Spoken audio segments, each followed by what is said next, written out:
Hello, and welcome to this impromptu live where we're going to be discussing Aleister Crowley and in celebration recognition of his 150th birthday, today, October the 12th of 2025. So this is a bit of an impromptu thing. I'm unshaven, totally unprepared, so we're just going to go live and take any questions and answers. So excuse me if I occasionally bridge off to do a couple of other things on the screen. So this is just going to be welcome to the live Q&A, welcome and encouraged. There we go. Hello Tracy, hello and welcome. So hopefully the microphone is set up and so forth. So I was thinking to maybe do a bit of a reading from the Holy Books of Thelema, perhaps discuss some of Aleister Crowley's magnum opus, Magic in Theory and Practice. And I was going to start with a quick reading from the Holy Books of Thelema of the Invocation to Pan, or the prologue. If I can find it here, let me just take a look through here. The prologue of the Unborn. Hello Redwing, hello. So this is from Liber Liberi, Vel Lapidis Lazuli, and Aleister Crowley's Holy Books, this particular collection. Hello birds, hello. Yeah, I thought I didn't want Aleister Crowley's 150th birthday to go unremarked upon, certainly on this channel, and I wanted maybe an opportunity to discuss, talk about Aleister Crowley as a magician, as a person, and dispel some of the misinformation, some of the political context that he tends to get put into as the wickedest man in the world, and all sorts of other things that we can perhaps discuss. So, okay, hello Denise, welcome, and have a good time doing whatever you're doing instead. Yeah, definitely live the moment, and yeah, this will be available as a recording as well. So, Aleister Crowley then, this particular book has a very fond memory for me because I had it when I was young, relatively young anyway, and I was attending an IT class at the time at college. I was there for a year or so, and I was new to the college, new to the class.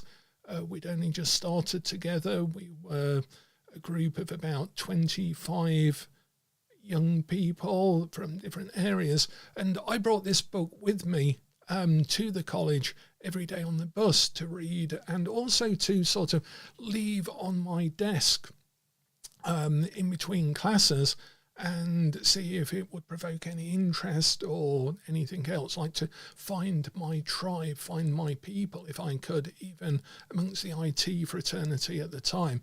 And a guy called Russell, who then became a friend and became a tarot card reader, and we used to discuss occultism quite a bit back in the day. He picked this book up and he was sort of reading it, and he didn't know me.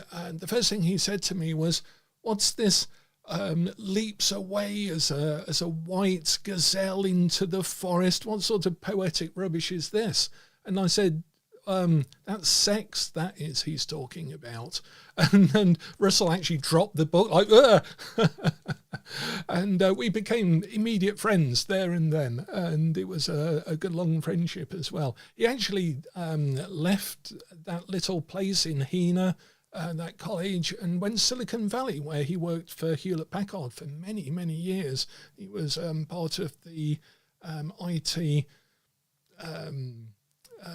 surge, really, as was I back in the day. So the Holy Books of Thelema, this actual copy, this is the actual copy that that he dropped back to the desk at the time. So very fond memory of this book.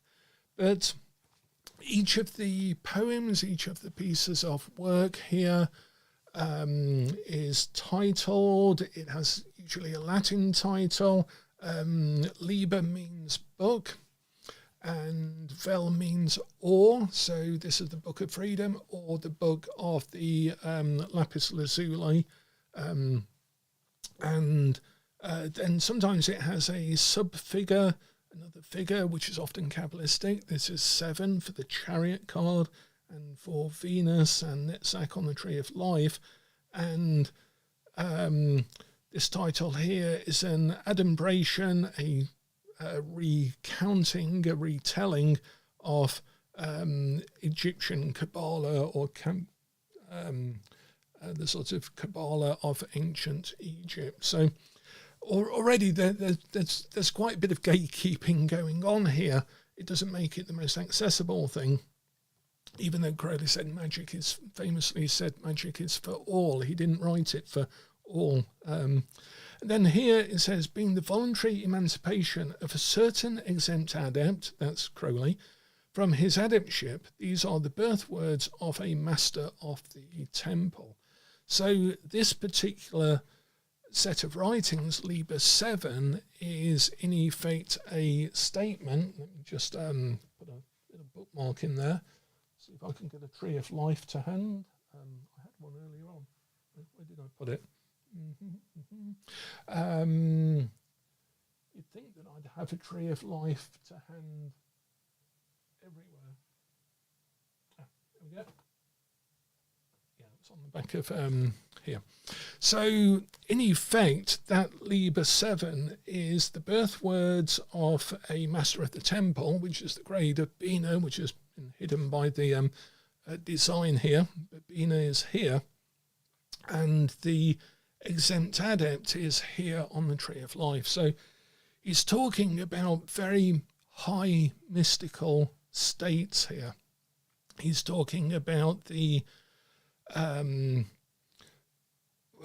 what was the word he used? The emancipation of adepthood from this grade as we work up the Tree of Life in our spiritual, magical, mystical progress, that we even are emancipated from our adeptship, which are these 3 grades here on the tree, when we cross the abyss, which is this line here on the Tree of Life. So when we sort of cross this line, and therefore it's the birth words of the master of the temple here.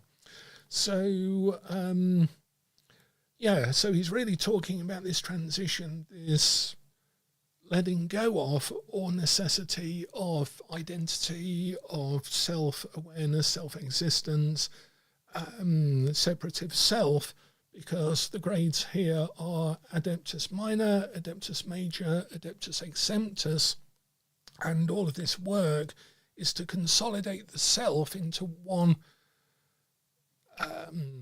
entity, one recognizable point, so that you can entirely eject it in the crossing of the abyss, that you can entirely surrender it, as we'll see in some of his other Kabbalistic writings, in terms of sexual magic as well, dissolve it in the cup of Babylon, which is again another symbolic way of this dissolution of separative ego consciousness and existence as we cross the abyss at this sort of penultimate stage of the whole journey, if we group it into sort of 3 sets. And so the Holy Books of Thelema, that particular book, rather ambitiously, is really talking about that experience, and it's a sort of confession, evocation, and so forth. So being the voluntary emancipation of a certain exempt adept from his adeptship, these are the birth words of a master of the temple, or Magister Templari. And you'll notice as well that this is in the publication class A, in the AA, Argentum Astrum, not any of the other versions of the AA. They won't help you with your addiction or with your car problems, this AA is for magical and spiritual progress. And this is a publication in Class A, which means it can't be changed. Crowley considers this perfect as is. Okay, so I'm just going to read from that, and I'm going to point the camera away from me and out to the scene out the window, because I think it will fit this. So just excuse me one moment. I'm going to move the camera. I'm going to just mute the microphone for 1 second because I need a drink, because I've had a sore throat of late. And I just want to do this reading to celebrate, recognise Aleister Crowley's 150.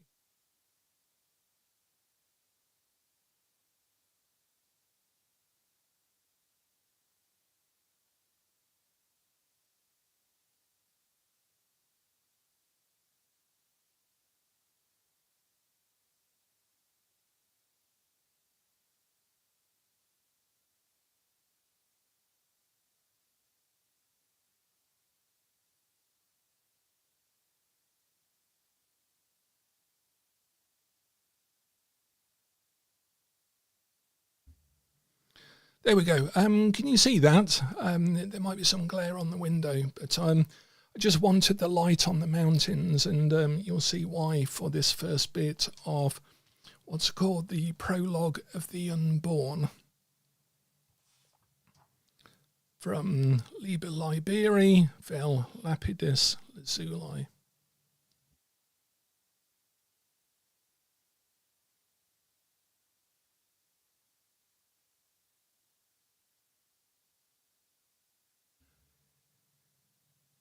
Into my loneliness comes the sound of a flute in dim groves that haunt the uttermost hills.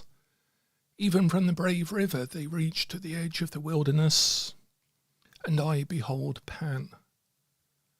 The snows are eternal above, and their perfume smokes upward into the nostrils of the stars. But what have I to do with these? To me only the distant flute, the abiding vision of Pan. On all sides, Pan to the eye, to the ear, the perfume of Pan pervading, the taste of him utterly filling my mouth, so the tongue breaks forth into a weird and monstrous speech. The embrace of him intense on every centre of pain and pleasure, the sixth interior sense aflame with the inmost self of him, myself flung down the precipice of being, even to the abyss. Annihilation. An end to loneliness as to all. Pan, Pan, Eo Pan, Eo Pan.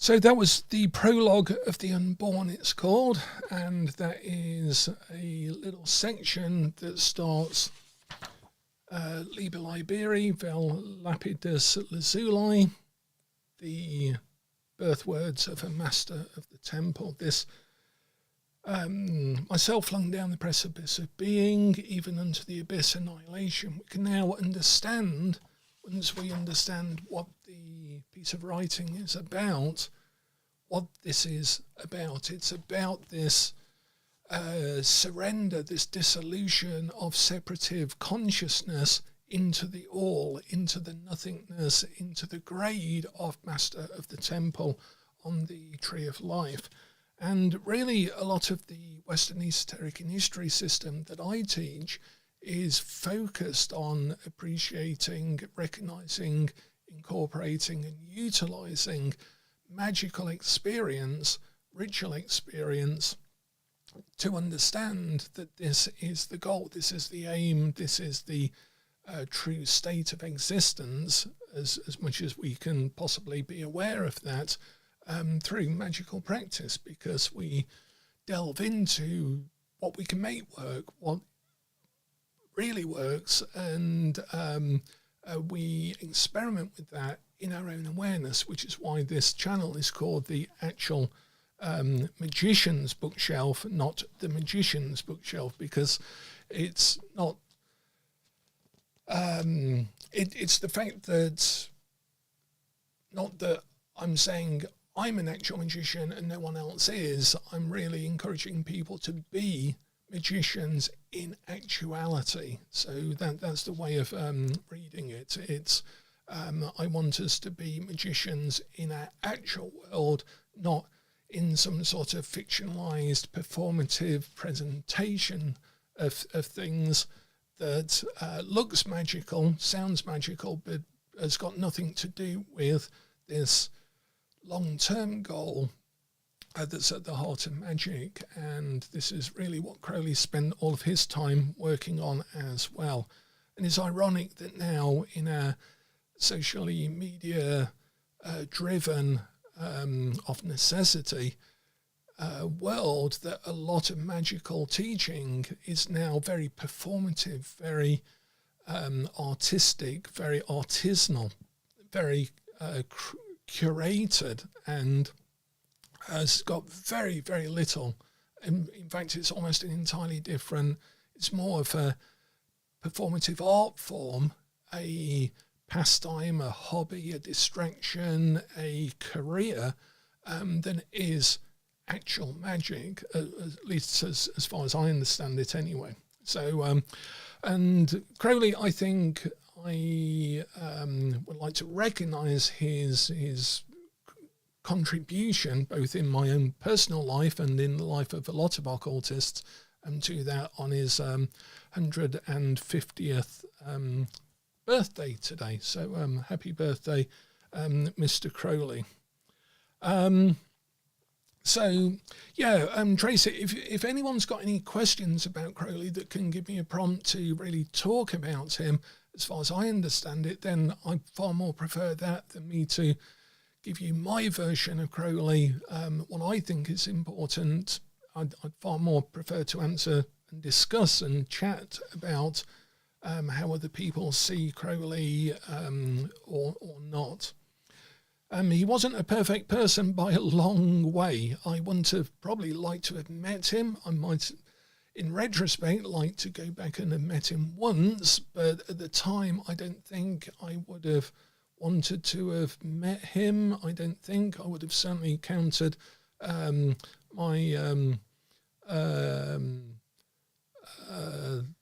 would have counted my partners, my wallet and my books once he'd left, to make sure he hadn't done something to anyone or anything. But yeah, it's a fascinating character, way ahead of his time, and an actual magician. He is an actual magician. Someone is asking, Bat Daddy, that's a great name, how can I be initiated into the OTO or AA or Thelema in the USA? And simultaneously, Tracy has asked, what made you leave the Thelema group that I was in? So I'll try and cover both of those at the same time. Right. I am not a member of any occult, magical, esoteric group, fraternity or organisation other than being a co-director of the Tarot Association Limited Company in the UK, co-teacher in Magica School, which is very eclectic, and I have been a member of the OTO that was the Typhonian OTO, but after a very, very aggressive court case that actually did go to court, Kenneth Grant and co were not allowed to call it the OTO anymore, and therefore I think it's nowadays, if referred to at all, is referred to as the Typhonian Order. But I don't know if you can actually see the books just over there. those books there, all of the 3 Typhonian trilogies, as they're called, by Kenneth Grant. And I was very taken by those when I was sort of 18, and I joined the Typhonian OTO, as it was known then, as a result of that. I then left that group because I was working with another teacher who really forced me to question everything and had a very Gurdjieffian approach, a very fourth way approach, a very liberating approach, and I couldn't simultaneously work in a system as well as deconstructing systems inside my own head at the same time. So I left at that time. And I wasn't very happy with the group at the time, because I didn't feel as if, as I joked, the Spice Girls were doing a lot more to promulgate Thelema than that group was doing, I felt at the time. The Spice Girls were singing things like, I'll tell you what I want, what I really, really want, which is a very Thelemic sentiment. And this Typhonian group were writing endless diatribes in magazines that were being read by 4 other people about the mysteries of the heptagram when placed onto a non-toroidal sphere, and how it related to the gematria of the entity known as Lam, and so forth. So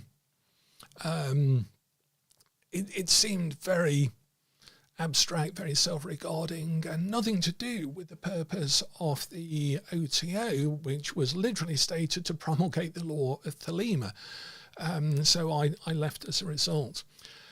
About 10-15 years later, I came into touch with the OTO through some other people that were members, and they were part of the UK, I don't know what it was called within the OTO, but at the time it was an absolute mess of politics, interpersonal rivalries, dissolutions, breakups of the group, personal relationships, all sorts of terrible things were going on.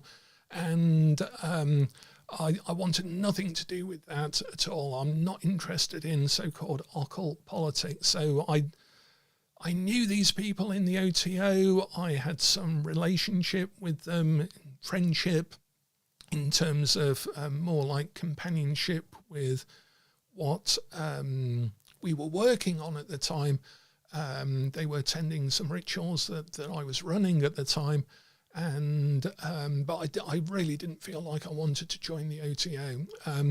About 2 years after that, I was in a cheap supermarket in the UK in Carlisle, and all of a sudden, I remember to this day, I was looking down at the frozen peas in the big freezer section, and I heard this voice behind me suddenly whisper almost into my ear out of the blue, "Shall we talk now?" And I turned around, and it was one of these people I'd known back 2 years then prior to that, but hadn't seen since. And he was like, "They might be watching us." And I had this bonkers conversation with this member of the OTO about he'd been attacked by drive-by cursings. And I was like, what the hell are we talking about? And he said that some other adepts had driven a car outside his house, rolled down the window and pointed a wand at him as they slowly drove off, and had obviously tried to curse him. That was when I learnt. I was this years old when I learnt what a drive-by cursing was. And there was all sorts of other stuff going on, and none of it, to me at least, was to do with magic, or Thelema or Crowley. So I entirely left them to it. And then I guess my interactions with the OTO a few years ago, I had Lon Milo Duquette come over and stay with us. Michael Staley came up from the Typhonian OTO, both of whom great people, and some other people in the OTO in the UK came up here for the event, which was sort of quite private. I was basically teaching about Thelema and Crowley, which was a bit nerve-wracking in front of Lon and Michael, and some of the other people who were at that particular gathering. And we had great fun, showed Lon around the lakes. That was great fun. He was very taken by the Lake District, of course. But there were some rumblings with some of the people who were attending, and also at a TarotCon event where Lon also invited him to that. And some of those people then left the OTO shortly after, and I was aware that there was, again, some rumblings going on, some political, personal stuff, some things that sounded not very savoury in terms of people's behaviour in that group. So again, that's just from an outsider's point of view. So I would... David Shoemaker, again, I've met him, and he has a very considered view of Thelema. He was taught by Phyllis Seckler, and I think his very psychological angle and approach to Thelema is really interesting. So, and I don't know if he has a group or if it's the AA or what, but in terms of vouching for an organisation, out of all of the Thelemites I've met, certainly David Shoemaker was someone whose books I really like as well. So if he has anything going, maybe approach him, maybe for advice as well. So that's all I can say. Nerdy Rodent is asking, what birthday present would Crowley like the most on his 150th? I was about to say the Nobel Peace Prize, but that's somebody else. and I don't want to get political at all. Crowley would... I think an honorary degree for the contribution of scientific illuminism to society. Crowley was very much, and the Thoth Tarot deck, Crowley's just taken my pen out of my hand. The Thoth Tarot deck, which we should also celebrate on this day, is one of Crowley's and Frida Harris's astonishing achievements. It's the most beautiful art, it's gorgeous art, and the most incredible tarot deck. What was I saying? The Thoth Tarot was really a prospectus for universities, and one of his unpublished letters that I had access to in the Warburg Institute from the Gerald York collection, quite a few of the letters, to be honest, were really Crowley. It's quite evident that he really wanted to be recognised and to work with academics, university people, as he put it. It had enough with artists. They weren't his sort of people, and perhaps they didn't have enough money or resources or the proper time and attention.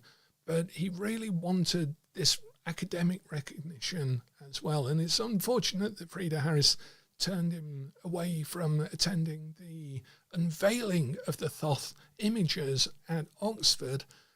because she was really like, I don't think they'll be able to handle you. It would be better if the art speaks for itself. And it was blatantly obvious she didn't want Crowley turning up to this exhibition, which I think is a bit of a shame. I think he would have liked to have seen that recognition, or maybe that's me projecting onto him. A nice pipe of hash, opium, a mass, and his best vestments. Yeah, definitely. Definitely.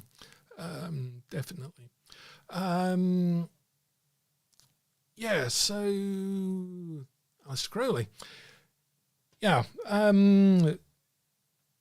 Did I finish the question about joining esoteric groups? We do have our own esoteric group, I should point out, which is the Order of Everlasting Day, which we incorporate ritual, thelema, magic, alchemy, tarot, all of the currents that are part of what I call the Western esoteric initiatory system.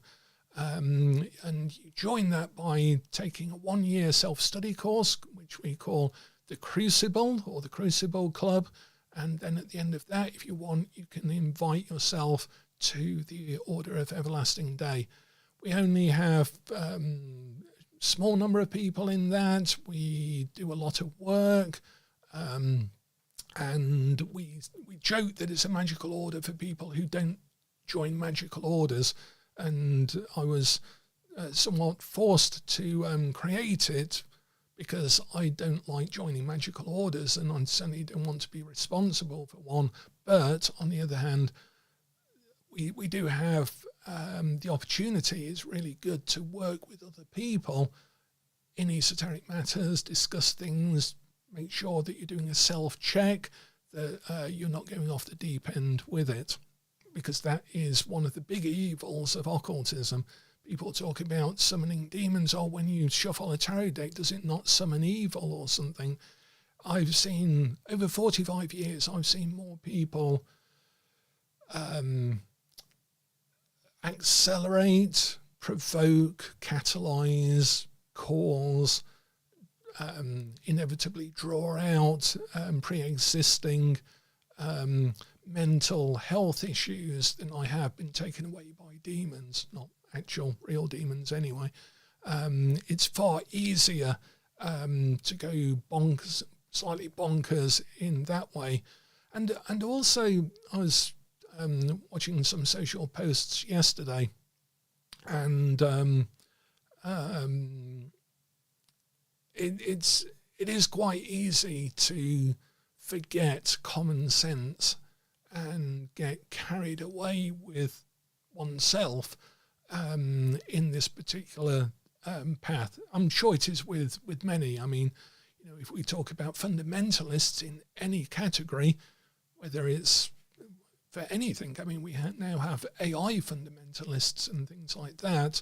It is quite difficult to stay grounded, really. And Crowley, and quite often people who follow Crowley, you know, it's like once you start following someone, then that's a tricky road to be on. And it is Western esoteric, as Nerdy Rodent's pointing out. Yep, there are Zen, I Ching, and things like that.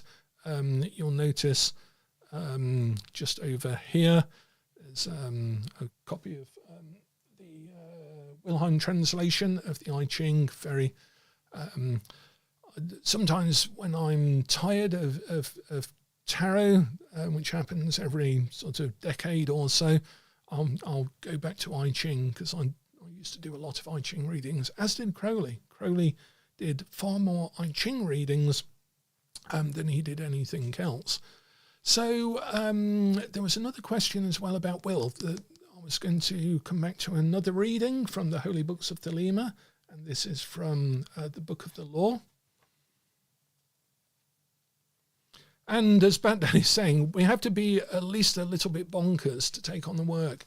Well, it's interesting. Someone had asked, I think it's in the chat for another of the videos, because I'd mentioned that you have to be broken to do this work, otherwise you wouldn't do it. And that is true, I think, Baghdadi, that we have to have As the Leonard Cohen song says about, it's the crack that lets the light in. If we're content, if we're happy with our lot and with our state of awareness and so forth, why would you ever disturb that equilibrium? Our whole body, our whole mechanism, as Gurdjieff pointed out, the food factory that we are, is built internally outwards to maintain equilibrium. And the ego, once it's established its identity, it tries to maintain that. That's what memory is for, so that we not only know where the herd animals were the following day, so that we can go and eat again, or where the stream is, or whatever. It's also to maintain a constant narrative of who we are. And why would we try and break that? We have to be a little bit twisted, a little bit broken, a little bit off balance in order to do that. As Colin Wilson says in The Outsider, that's a very good book to read as well. Colin Wilson's The Outsider. We really have to be different and have some part of the population that's different in order for our species to evolve and to change and so forth. So, yeah, we have to be broken and twisted, wrong in a very particular way in order to get interested in tarot, occultism, alchemy, and so forth. So Nerdy Rodent was asking, is true will a form of archetypal resonance with one's essential pattern or something beyond pattern entirely? So that brings me to a second reading, and to just recognise Aleister Crowley's other big contribution, which is Liber Alvel Legis, the Book of the Law, as delivered by 418 to Mr. Crowley. And this is a Class A, not to be changed in letter or number, channeled piece of work, transmitted to Aleister Crowley in 1904 in Egypt. And he received this sort of piece of writing, and it's written in that you must always publish it with the original. And it's quite interesting. I don't think people get into a load of detail about cracking secret mystical codes in this. But again, I don't think anyone's noticed or mentioned the fact that the pages are numbered. And those who follow my Tarosophy work and anything else I do will immediately go, 22 pages. Oh, that must be the 22 Kabbalistic paths, the Hebrew letters. And then chapter 2 starts off with page 1, and they're very deliberately numbered, and ends on page 22. And then the same for this, although this goes 1 to 21, but then it has one page which is a commentary. And I think that's a little bit suspect in terms of where Crowley is writing from on each page, how he's structuring the Book of the Law. Another important thing with this, and it comes back to the question about the OTO, where did I put that book?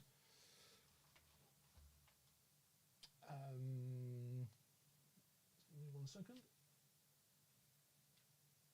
That's strange. I had it a second ago. Oh, interesting. Just give me 1 moment. Did I put it?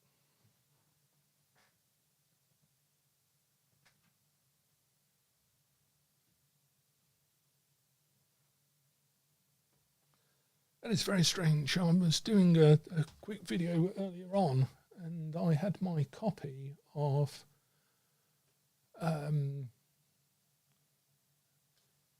book that the OTO banned, and now it's entirely vanished. Okay, I'll see if I can find that in a bit. But I do have a copy of something I wrote that the OTO banned because I published some material from the 1904 notebook from which the Book of the Law was written. And one of the interesting things about that is not only the date that Crowley said that he'd written the Book of the Law is slightly out for some very good reasons, I think, some very obvious reasons at the time, but that is weird. It's only a small pamphlet book, but I did have, and it can't have gone very far because I've got very few places that I've actually moved to. Oh, that is really annoying. How weird. Maybe it's fallen off the back of the table or something. I don't know. I'll have another look in a second. But yeah, another important thing about that publication of the 1904 notebook, and there's another thing as well, there's a load of things, is why I wanted to publish it. It has some tarot work in it that is remarkable and isn't published anywhere.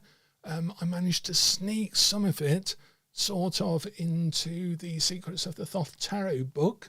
I think I snuck it into book 3, sort of reworded it slightly so the OTO couldn't sue me for copyright or something. So there's that. There's also the fact that it's got evidence, really clear, obvious evidence. It's not down to interpretation, it's just factual. Crowley was talking about sex magic in that notebook and practicing it. And yet the story is that he discovered it later or had a revelation when a member of the German OTO came to him and said, "Why are you revealing our secrets?" Crowley said, "What secrets?" "Oh." And then this guy pointed out this and this, it's all sexual magic. This is our big secret. And Crowley was like, "Oh, I've no idea what sex magic is. I didn't know that I was such a genius." And yet he was experimenting with it very obviously a lot earlier on in his magical life. So there's that, which is really interesting as well. And the other main thing is that it's written, there's some sections of his notebook that are written very similar in wording to the Book of the Law. And quite often there's an argument that says this is not his usual writing at the time, and therefore it's inspired, it's been transmitted, it's been channeled in some way. But the 1904 notebook, there's some writing that is really similar to this, really similar. Similar style, similar structure, similar themes, similar subject matter, similar utilization of the ancient Egyptian cosmology, and so on.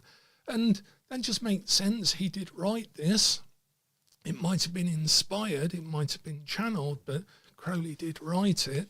And again, I think partly that's why the OTO didn't want it published and still haven't ever published that notebook, because it changes some of the key doctrinal points that the OTO have about Aleister Crowley.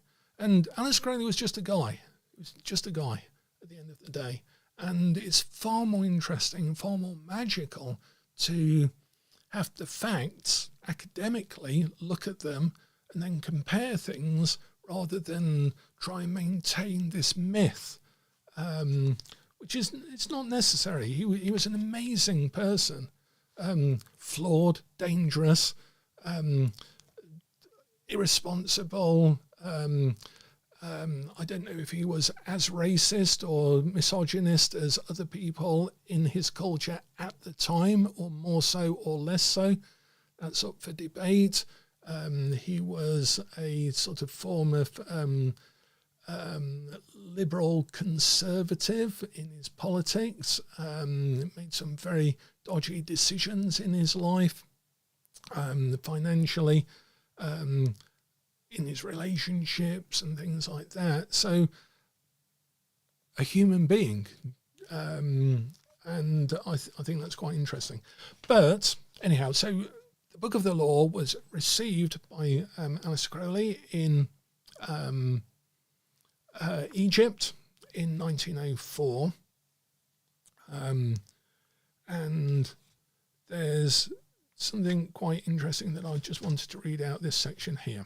So this is from chapter 1, which is the Hadith section, and the Book of the Law is not a poem like we just read with the prologue of the Unborn, the hymn to Pan sort of style writing. This has got Kabbalah in it, it's got teaching in it, it's got prophecy in it. It's interesting that Crowley wrote this just before World War One and before World War II, obviously, and Crowley lived through both of those world wars, and it seems to me that from our perspective, it's harder to think and look back and imagine the impact of writing this channeled piece of magic that Crowley really wanted to dispel the Golden Dawn. His main purpose in this, and it's why I think he wrote it at the equinox, that's a whole long other discussion. But he really wanted to destroy, and he actually made a note, he wanted to destroy the Golden Dawn. And during the writing of this, it has all of this prophecy about there being a time of war and engines of war and this great destruction, this god of destruction, Horus, coming along and destroying everything. And then Crowley lived through the First World War, the Great War, the war that would never, ever be repeated, and then the Second World War.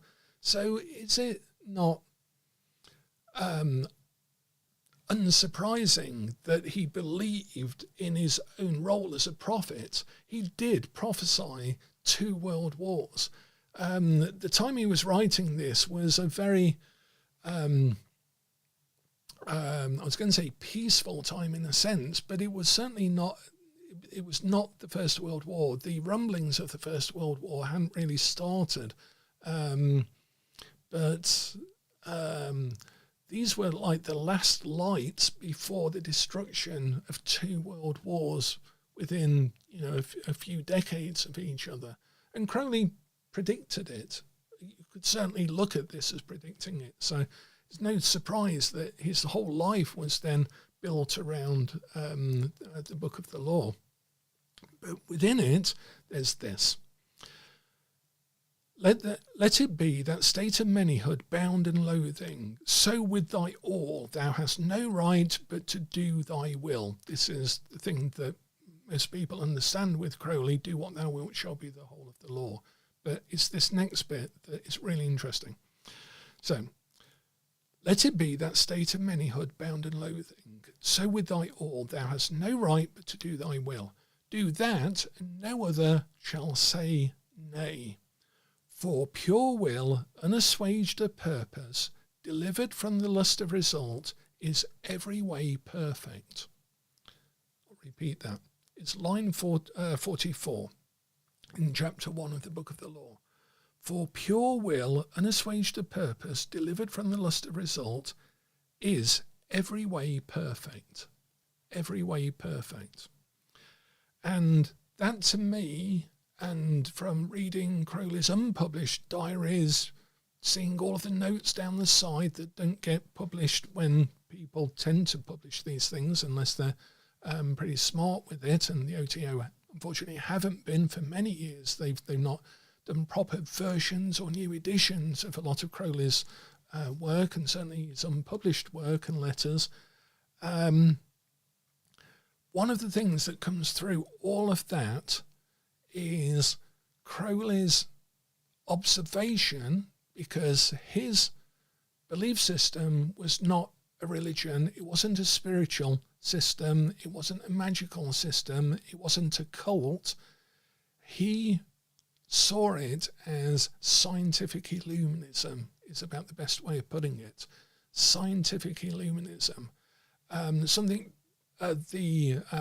aim of religion, the method of science. And he saw it as experimental, and so his notes are often noticing and observing the results of his experiments. He even recorded the weather when he was doing sex magic and things like that, or channeling or invocations, as he would refer to it as, astral journeys, or some drug work, all sorts of things, just in case the weather had something to do with it, just in case his diet had something to do with whether magic worked or not. He was very, very scientific about it, to some extent at least. And one of the things he noticed, and why this line is so important, to me at least, is this: for pure will, unassuaged of purpose, delivered from the lust of result, is every way perfect. I've also noticed over the years that magic doesn't work for everyone all of the time. If it did, then we could all just click our fingers whenever we wanted something and it would just magically happen. And that is blatantly not the observable case. But over 45 years, I've experienced myself, seen it in Crowley, that pure will, without purpose, unassuaged of purpose, not without purpose, but you have purpose, but it is then unassuaged, taken out of, almost wicked out of the will, with delivered from the lust of result, so then taken out the lust of result, delivered from it, saved from it almost, is perfect. That is when magic happens. And that is why we can't do it all of the time. That you have to be in the state where you have pure will, fully intent, and this is going back to that archetypal resonance ideal question that Nerdy Rodent was really interestingly pointing out, that will is not, I think, that archetypal resonance with an essential pattern. It is a delivery from the illusion of identity, relationship, separation, and will itself. That's why Crowley says delivered from. That we lose, we drop, thump, back down to actual reality, back down to ground reality. And as a result, we still have will, that we have set something in motion, that we want something to happen, not want, but will, slightly different. And at the same time, then are unassuaged of lust of result.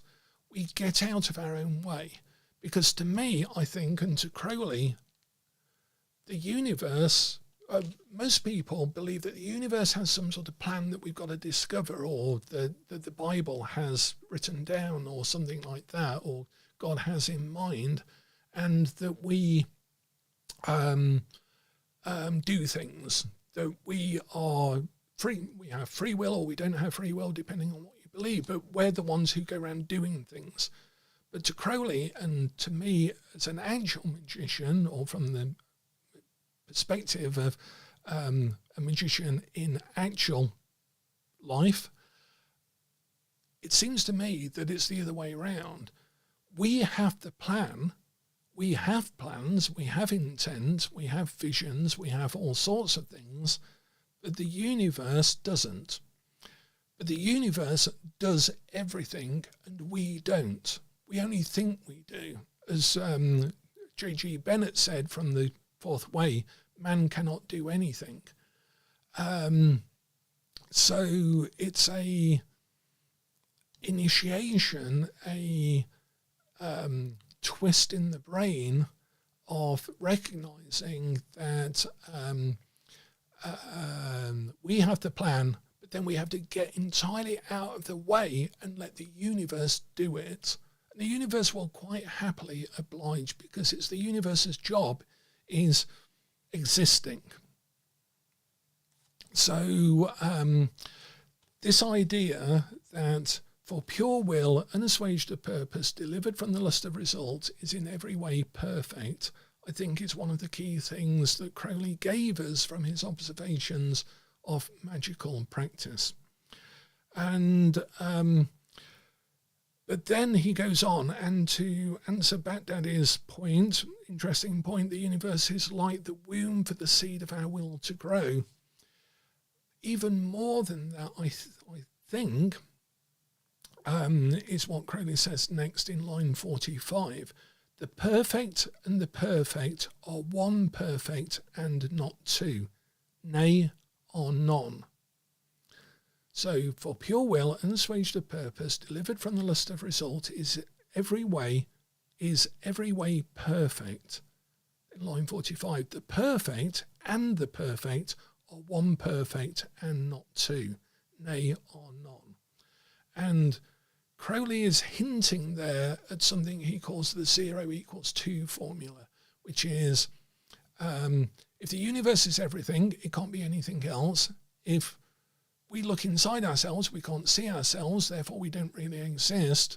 Therefore, -1 and -1 are two things, but they make 0, sort of mystically. And this is a restatement of that here. The perfect and the perfect are one, not two, but at the end of the day, they're none. And he goes on to explain that a bit further. But in effect, another observation we can make from tarot reading, from magic, is that time does not work in a linear way. So there is no growing of the will. There might be a womb and a seed, but there is no growing because that implies a sort of start and finish, a seeding and a growth. In actual magical practice, and I'll give you an example, if I may, just to move away from Mr. Crowley and his 150th birthday today, just for a moment, but still talking about magic. This was not the first magic book I got. My first magic book was called Winning with Witchcraft, a Finbar production, cheap and tacky, with some cobbled together spells in. And one of the spells in it, and it's all I could afford because I was only 13 or 14, I got it through mail order, was you got a silver coin and you held it up to the moon and you said something like, "Silver moon burning bright, grant me some more money overnight," or something like that. And I went out, and I remember it to this day, I only could find a 5p, silver coin, and I held it up and the moon was up and I said, "Silver moon burning bright, grant me my wishes tonight, make me make money overnight." And I went back inside. It was really cold. I was in my pajamas and I went to sleep, woke up in the morning, went down to breakfast. My dad had been out late that night because he'd given my granddad a lift back from the train station. And my dad said to me, went downstairs, Neddy Rodent saying, "Yeah, book on Wicca was one of your purchases at age 14. Yeah, it's interesting, these first formative moments in our magical careers. And my dad said to me, I gave your granddad a lift and you know what it's like. He wanted to pay me for petrol, but I wouldn't take it, but he insisted. So he gave me this £5 note and I said, well, I'd give it to you this morning because I didn't want it. And my dad handed me this £5 note. And I was like, what? And the first thing that went through my head was actually, what if I'd have had more than 5p to shine at the moon, to wave at the moon? That was the first thought in my head, was not, oh my God, what the hell? But what would have happened? I wish I'd have had a bit more money from this magical. Screw the magic. Yeah, magic spell worked, but I could have had even more than a £5 if I'd have managed to find a bit more to wave at the moon. I was only 13. But here's the thing with that, and coming back to Crowley and to will and to magic and so forth, is that, greed shadows. My granddad had given my dad the fiver earlier on that evening. It was like one of those montage scenes. Earlier on that evening, my granddad had given that money to my dad, and my dad had already decided, even there and then, that he was going to give it to me. I did the spell a bit later, and then was given the money in the morning. And over the years, I have found that, as Crowley did, so many times. And it is because the perfect and the perfect are one, not two. That is to say, time is existing consistently, simultaneously, and not in a linear way. All of those things are still happening now. They have always happened, will always happening, are presently happening. And in quantum physics, apparently, it's a interpretation of some of the results of quantum studies called the block universe. So look up block universe and retrotemporality. It's in quantum physics. It's obviously the fringe edges of it, but it's in there. And occultists and magicians know this. We know that that is how the universe works, because through magic, through getting out of our own way, because that is an illusion, for thinking that time works in a way that we can influence the future, is why I get confused sometimes when people say, so can you tell the future with a tarot reading? And I have to answer it at that level, but in the back of my head it's like, no, you don't tell the future because there isn't a future. The cards are resonating with everything else that has happened, will happen, is happening, all simultaneously, because that's the only way it can work in the model and in experience. So, Nerdy Rodents pointing out using macro linear versus micro non-linear time to try and understand retrocausal effects. Phew, there's a sentence I didn't think I'd be saying on a Sunday afternoon. Yeah, exactly. But isn't it interesting that Crowley was spending his life using magic, and at the same time he couldn't help but discover and notice and record and then contemplate and conclude from magical practice. He was a magical scientist in that sense. So yes, he had many, many flaws. Yes, I wouldn't have liked to have met him at the time. In retrospect, if it was me now going back in time, I would have liked to have at least met him to see if my impression of him is anywhere close to how he was as an actual real person on the planet.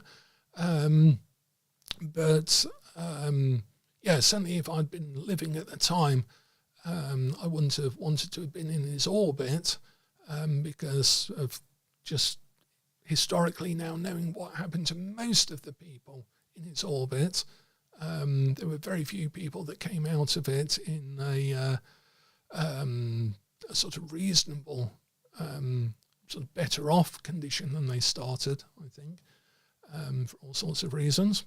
But he was certainly the first person really to go away from the sort of grimoire traditions and move it into something practical, applicable, something for everyone who was prepared to put in the work for it.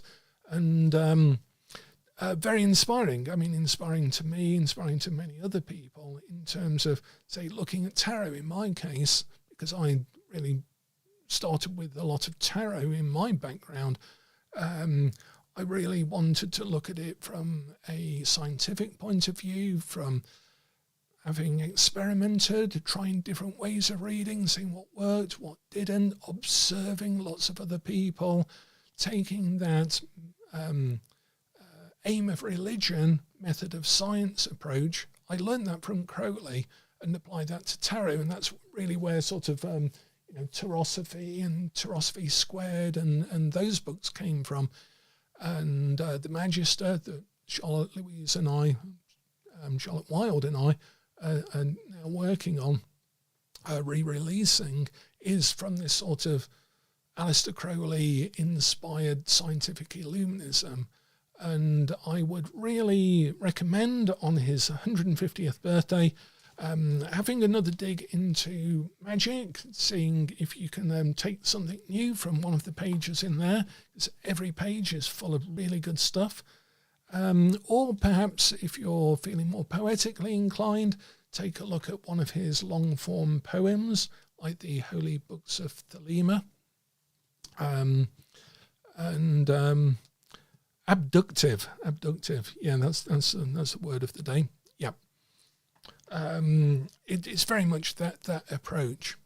Now, I was going to see if I could call up just so we can close, and we've just run over the hour. I'm just going to see if I can call up something, and then we'll close with this.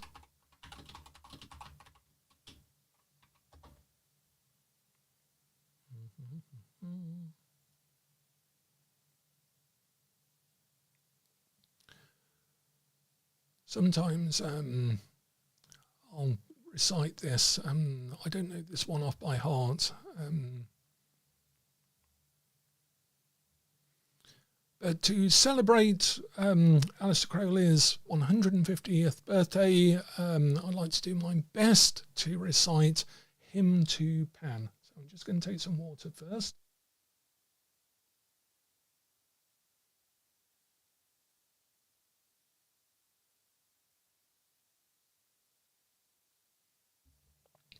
And I think I'm going to point the camera out again, out to the mountains and the hills.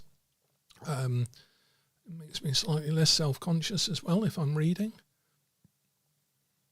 Oh, we could call one of the ethers, yes. For today, I think that's a good idea for another video, actually, talking about the ethers and the Enochian work. For that, yeah, if you want some hardcore mystical work, and again, people don't seem to consider the stuff in here, Vision and the Voice, his work with the Enochian visions and his writing. There isn't much similar writing of that level in that theme, discussing those sorts of visions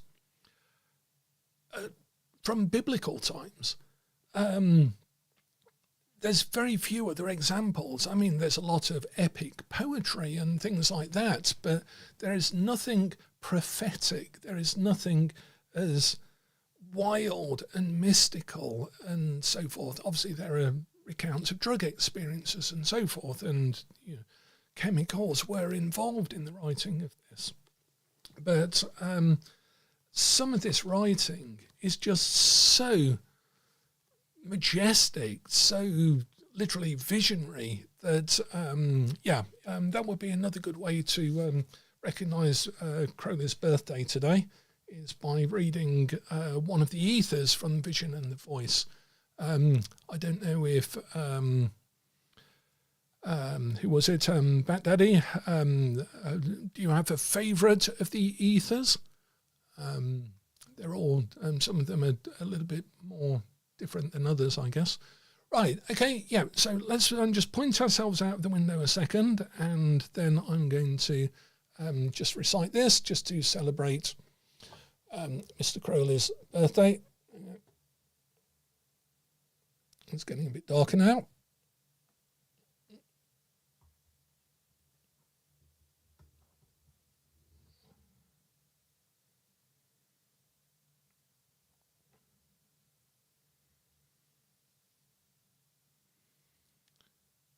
I should really be able to zoom it in from here, but I'm not sure if I can do that. Right, but that will do. Yep. Let's go here.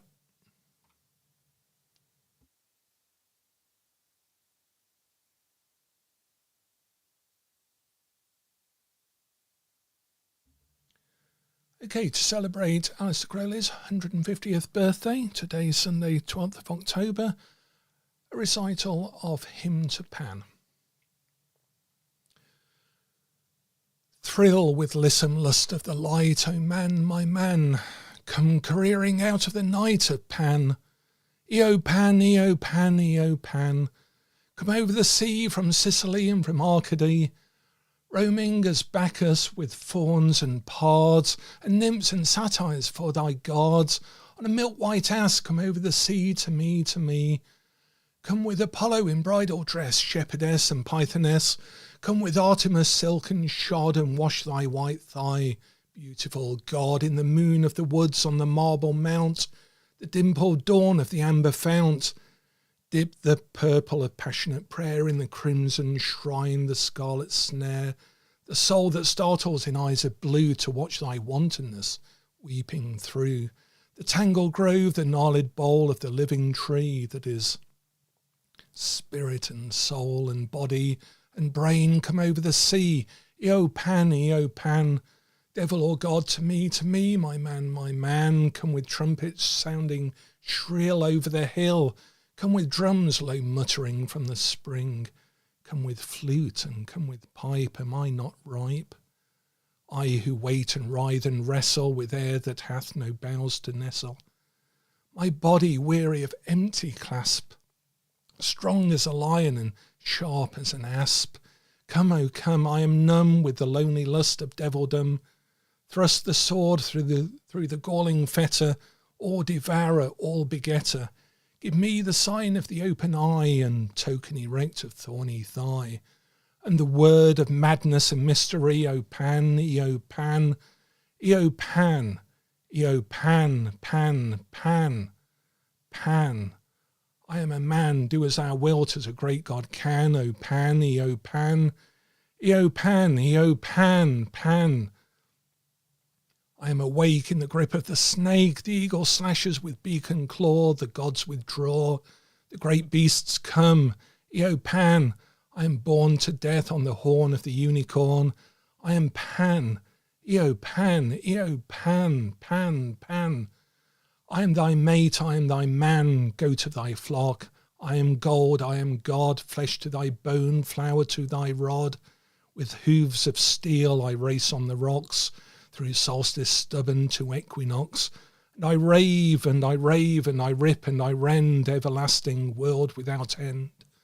Mannequin, maiden, maniad, man, in the might of Pan. Eo Pan, Eo Pan, Pan, Pan, Eo Pan.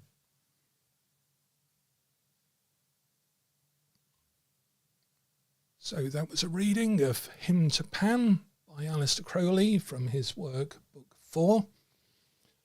And I think you'll recognise some of the overt symbolism in there, as well as some of the not so subtle sexual symbolism, of course. I did find I had to change one word. I had to repeat the word rend. I think I ended up, or rave, in that, because there's another word in that I'm not going to recite out in a live stream. So that is to celebrate Aleister Crowley's 150th birthday. I'm glad to have had you here today to join me in recognising Crowley's contribution to scientific Illuminism, to his inspiration to a life that can be lived without convention, outside of convention. He was one of the original outsiders, way ahead of its time. So very much someone who we should celebrate today. or at least recognise with all of his flaws and problems and other issues as well, but take out of his life some of the inspiring and interesting observations that he made, and perhaps enjoy some of his poetry as well and some of his other writings. So thank you everyone for joining me. It was a bit of an impromptu, unshaven live, but maybe Crowley would have preferred that rather than none at all. So thanks a lot everyone, and I look forward to seeing you. Actually, I'm teaching tonight. I've got the 5th lesson of our Tarot Certificate course. I'm teaching the 5th lesson tonight. So thank you for joining me for this live. It's very much appreciated. If you're on the certificate course, I'll be seeing you at 9 o'clock once I've got my voice back a little bit. Thanks a lot everyone. Take care and look after yourselves. Have a good week ahead, and see you on the channel at some future point. Bye for now.